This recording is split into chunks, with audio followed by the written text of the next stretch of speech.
Next ಇನ್ನು ತಮಿಳುನಾಡು ಪುದುಚೇರಿಯಲ್ಲಿ ರೌದ್ರಾವತಾರ ತೋರಿ ಅಕ್ಷರಶಃ ಜಲಪ್ರಳಯ ಸೃಷ್ಟಿಸಿದೆ ಫೆಂಗಲ್ ಚಂಡಮಾರುತ.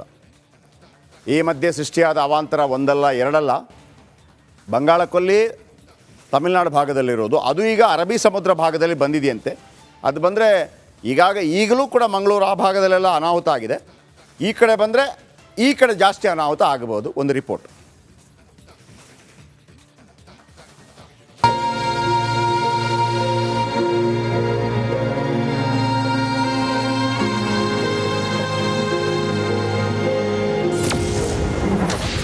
ಫೆಂಗಲ್ ಅಬ್ಬರಕ್ಕೆ 3 ರಾಜ್ಯ ಕಂಗಾಲು.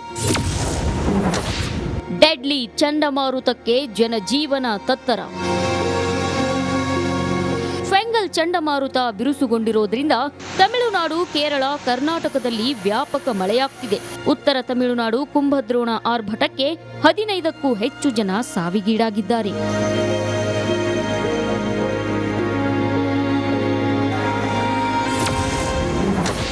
ತಿರುವಣ್ಣಾಮಲೈನಲ್ಲಿ ಗುಡ್ಡ ಕುಸಿತ, 7 ಸಾವು.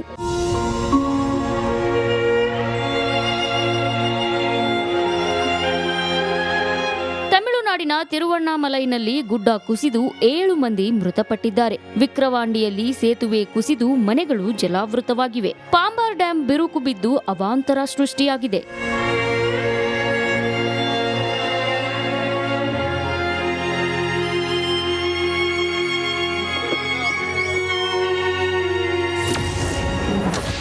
ಗೋಡೆ ಕುಸಿತ, ಮಣ್ಣಿನಲ್ಲಿ ಸಿಲುಕಿದ ಕರು.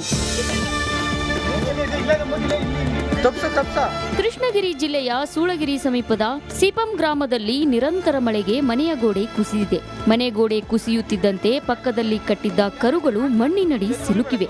ಅಕ್ಕಪಕ್ಕದ ಮನೆಯವರು ಒಂದು ಕರುವಿನ ರಕ್ಷಣೆ ಮಾಡಿದ್ದು, ತೀವ್ರವಾಗಿ ಗಾಯಗೊಂಡಿದ್ದ ಇನ್ನೊಂದು ಕರು ಮೃತಪಟ್ಟಿದೆ.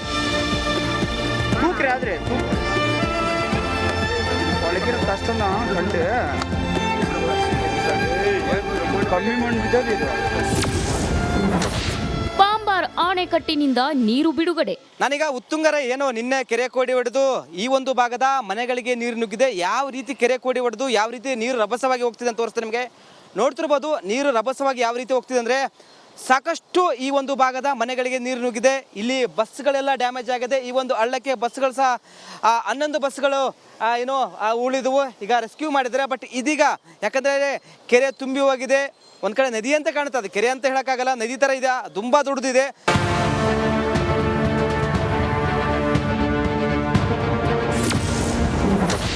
ಪಥ ಬದಲಿಸಿದ ಫೆಂಗಲ್ ರಣಚಂಡಿ. ಬಂಗಾಳಕೊಲ್ಲಿಯಿಂದ ಅರಬ್ಬಿ ಸಮುದ್ರದತ್ತ ರಣಚಂಡಿ ಫೆಂಗಲ್ ಪಥ ಬದಲಿಸಿದೆ. ಇಂದಿನಿಂದ ಉತ್ತರ ಕೇರಳ ಮತ್ತು ಕರ್ನಾಟಕದ ಚಂಡಮಾರುತ ತೀವ್ರ ಸ್ವರೂಪ ಪಡೆದುಕೊಳ್ಳಲಿದೆ. ಕೇರಳದ ಗಡಿನಾಡು ಕಾಸರಗೋಡು ಜಿಲ್ಲೆಯಲ್ಲಿ ಭಾರೀ ಮಳೆಯಾಗ್ತಿದೆ. ಮಹಾ ಮಳೆಗೆ ಊರಿಗೂರೇ ಮುಳುಗಡೆ. ಕೇರಳದಲ್ಲಿ ನಿನ್ನೆಯಿಂದ ಭಾರೀ ಮಳೆಯಾಗ್ತಿದ್ದು ರೆಡ್ ಅಲರ್ಟ್ ಘೋಷಿಸಲಾಗಿದೆ. ಇಂದು ಕೂಡ ಭಾರೀ ಮಳೆ ಮುಂದುವರೆದಿದೆ. ಮನೆಗಳಿಗೆ ನೀರು ನುಗ್ಗಿ ಊರಿಗೂರೇ ಮುಳುಗಡೆಯಾಗಿದೆ.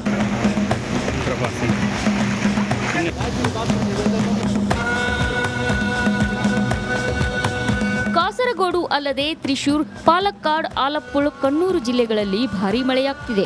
ಕಾಸರಗೋಡು, ಮಲ್ಲಪುರ್ ಜಿಲ್ಲೆಯಲ್ಲೂ ಶಾಲಾ ಕಾಲೇಜುಗಳಿಗೆ ರಜೆ ಘೋಷಿಸಲಾಗಿದೆ. ಕಡಲ ತೀರಗಳಿಗೆ ಹೋಗದಂತೆ ಸಾರ್ವಜನಿಕರಿಗೆ ಎಚ್ಚರಿಕೆ ನೀಡಲಾಗಿದೆ. Bureau report, republic Kannada. ಸಿದ್ದರಾಮಯ್ಯನವರಿಗೆ ಗೊತ್ತಾದರೆ ಹೇಳದೇ ಇರ್ತಾರಾ? ಅಲ್ಲ, ನಾನೊಂದು ಪ್ರಶ್ನೆ ಕೇಳಿದ್ದು. ಹೆಂಗಿದೆ ಕಾನೂನುಗಳೆಲ್ಲ? ನೀವು ಸಿಗ್ನಲ್ ಜಂಪ್ ಮಾಡಿದರೆ ಹಾಕ್ಕೊಳಗೆ, ಹೆಲ್ಮೆಟ್ ಹಾಕಿಲ್ಲ ಅಂದರೆ ಹಾಕ್ಕೊಳಗೆ, ಹೆಂಗೆ ಅಲ್ವಾ? ಆಮೇಲೆ ಈ ಬೈಕು ಸ್ಕೂಟ್ರ್ ಪಾಪ ಅವನೇನು ಅರ್ಜೆಂಟ್ ಬರ್ತಾ ಇರ್ತಾನೆ. ಆಮೇಲೆ ಪೊಲೀಸ್ ಹಿಂಗೆ ಸಿಕ್ಕಾಕೊಳ್ಳಿಂದ ಕಾಯ್ತಾ ಇರೋದು ಕಳ್ಳರ ಥರ. ಮೂಲೆಯಲ್ಲಿ ಹಿಂಗೆ ಬಂದ ಅಲ್ಲ ಬಕ್ಕಂತ ಬಂದುಬಿಡೋದು. ಇವರು ದೊಡ್ಡ ಸಾಧನೆ ಪೊಲೀಸರದು. ಯಾರ್ದು? ಈ ಟ್ರಾಫಿಕ್ ಪೊಲೀಸರದು. ಆ ಟ್ರಾಫಿಕ್ ಪೊಲೀಸ್ ಹತ್ರ ಕೇಳಬೇಕು, ಏನಪ್ಪ ಯಾಕೆ ಹಿಡಿತಾ ಇದೆಯಾ, ಹಿಂಗಾಗಿದೆ ಅಂತೇಳಿ. ಫಸ್ಟ್ ಆ ಹೊಂಡ ಸರಿ ಮಾಡು ಅಂತ ಕೇಳಬೇಕು ಅವನಿಗೆ. ಫಸ್ಟ್ ಸರಿ ಮಾಡಿ, ಆಮೇಲೆ ಬಾ ಅಂತ. ಓಕೆ, ಹೇಳಿದಷ್ಟು ಸುಲಭ ಇಲ್ಲ, ಹೇಳಿದಷ್ಟು ಸುಲಭದಲ್ಲಿ ಆಗಿದ್ದರೆ ಒಳ್ಳೆದಿತ್ತು. Okay, next. ಇನ್ನು ರೇಣುಕಾಸ್ವಾಮಿ ಕೊಲೆ ಕೇಸ್ಗೆ big twist. ಕೊಲೆಯಲ್ಲಿ A1 Pavithra Gowda ಪಾತ್ರ ಇಲ್ಲವಂತೆ. ಹೈಕೋರ್ಟ್ನಲ್ಲಿ ವಕೀಲ ಟಾಮಿ ಸೆಬಾಸ್ಟಿಯನ್ ಪ್ರಕರಣದಲ್ಲಿ ಪವಿತ್ರ ಪಾತ್ರದ ಬಗ್ಗೆ ವಿವರಿಸಿದ ವಕೀಲ, ಪಟ್ಟಣಗೆರೆ ಶೆಡ್ಗೆ ಯಾರು ಯಾವಾಗ ಬಂದರು, ರೇಣುಕಾಸ್ವಾಮಿ ಮೇಲೆ ಯಾರು ಹಲ್ಲೆ ಮಾಡಿದರು, ರೇಣುಕಾಸ್ವಾಮಿಗೆ ಪವಿತ್ರ ಗೌಡ ಚಪ್ಪಲಿಯಿಂದಷ್ಟೇ ಹಲ್ಲೆ ಮಾಡಿದ್ದು, ಕೊಂದಿದ್ದಿಲ್ಲ. ಸಾಕ್ಷಿಗಳ ಹೇಳಿಕೆ ಪ್ರಕಾರ ಪವಿತ್ರ ಒಂದು ಬಾರಿ ಮಾತ್ರ ಹೊಡೆದಿದ್ದು. ರೇಣುಕಾಸ್ವಾಮಿ ಕಿಡ್ನ್ಯಾಪಲ್ಲಿ ಎಲ್ಲರೂ ಪವಿತ್ರ ಗೌಡ ಪಾತ್ರ ಇಲ್ಲ. ಕಿಡ್ನ್ಯಾಪ್ ಅಂದರೆ ಈಗ ಟಾಮಿ ಸೆಬಾಸ್ಟಿಯನ್, ನಾನು ಹೇಳಿದ್ನಲ್ಲ, ನೀವೊಂದು ಟಾಮಿ ಸೆಬಾಸ್ಟಿಯನ್ ಅವರು ಫೋಟೋ ಕೊಡಬೇಕಿತ್ತು, ಚೆನ್ನಾಗಿರ್ತಿತ್ತು. ಒಂಥರ ಹೇಗೆ ಸಿ ವಿ ನಾಗೇಶ್ ಅವರು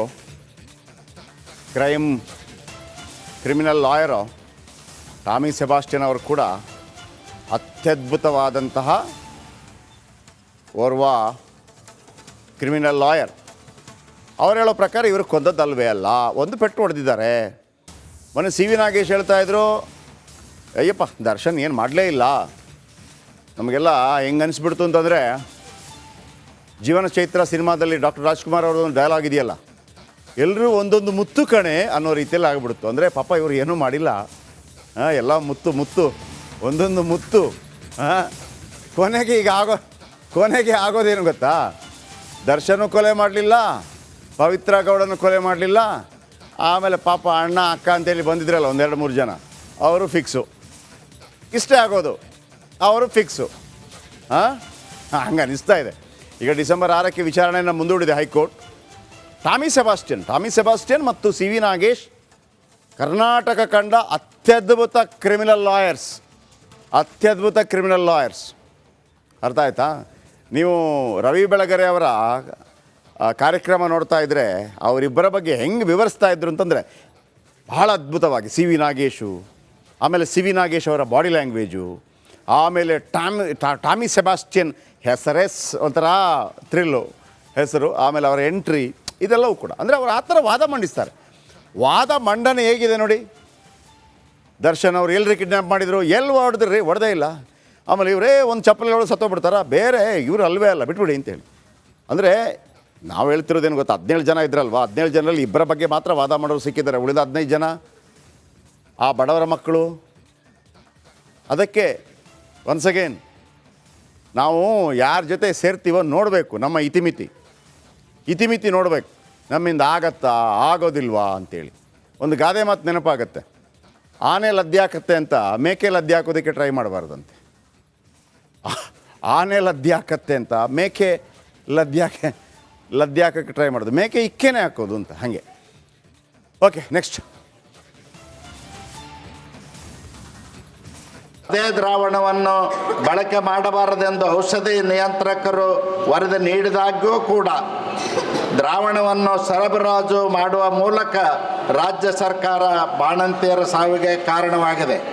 ಪಶ್ಚಿಮ ಬಂಗಾಳದ ಈ ಔಷಧ ಕಂಪನಿ ತರಲು ಅನುಮತಿ ನೀಡಿದ್ದು ಹೇಗೆ ಎನ್ನುವ ಸತ್ಯ ರಾಜ್ಯದ ಜನತೆಗೆ ತಿಳಿಯಬೇಕಾಗಿದೆ. ಔಷಧ ಖರೀದಿ ಮೇಲೆ ಪ್ರಭಾವ ಬೀರುತ್ತಿರುವ ಮೆಡಿಕಲ್ ಹಾಗೂ ಔಷಧ ಮಾಫಿಯಾ ಸ್ವತಃ ಮುಖ್ಯಮಂತ್ರಿಗಳೇ ಒಪ್ಪಿಕೊಂಡಿರುವುದು ಆಘಾತಕಾರಿ ಸಂಗತಿಯಾಗಿದೆ. ಮೆಡಿಕಲ್ ಹಾಗೂ ಔಷಧ ಮಾಫಿಯಾ ಸಕ್ರಿಯಗೊಳಿಸುವವರು ಯಾರು?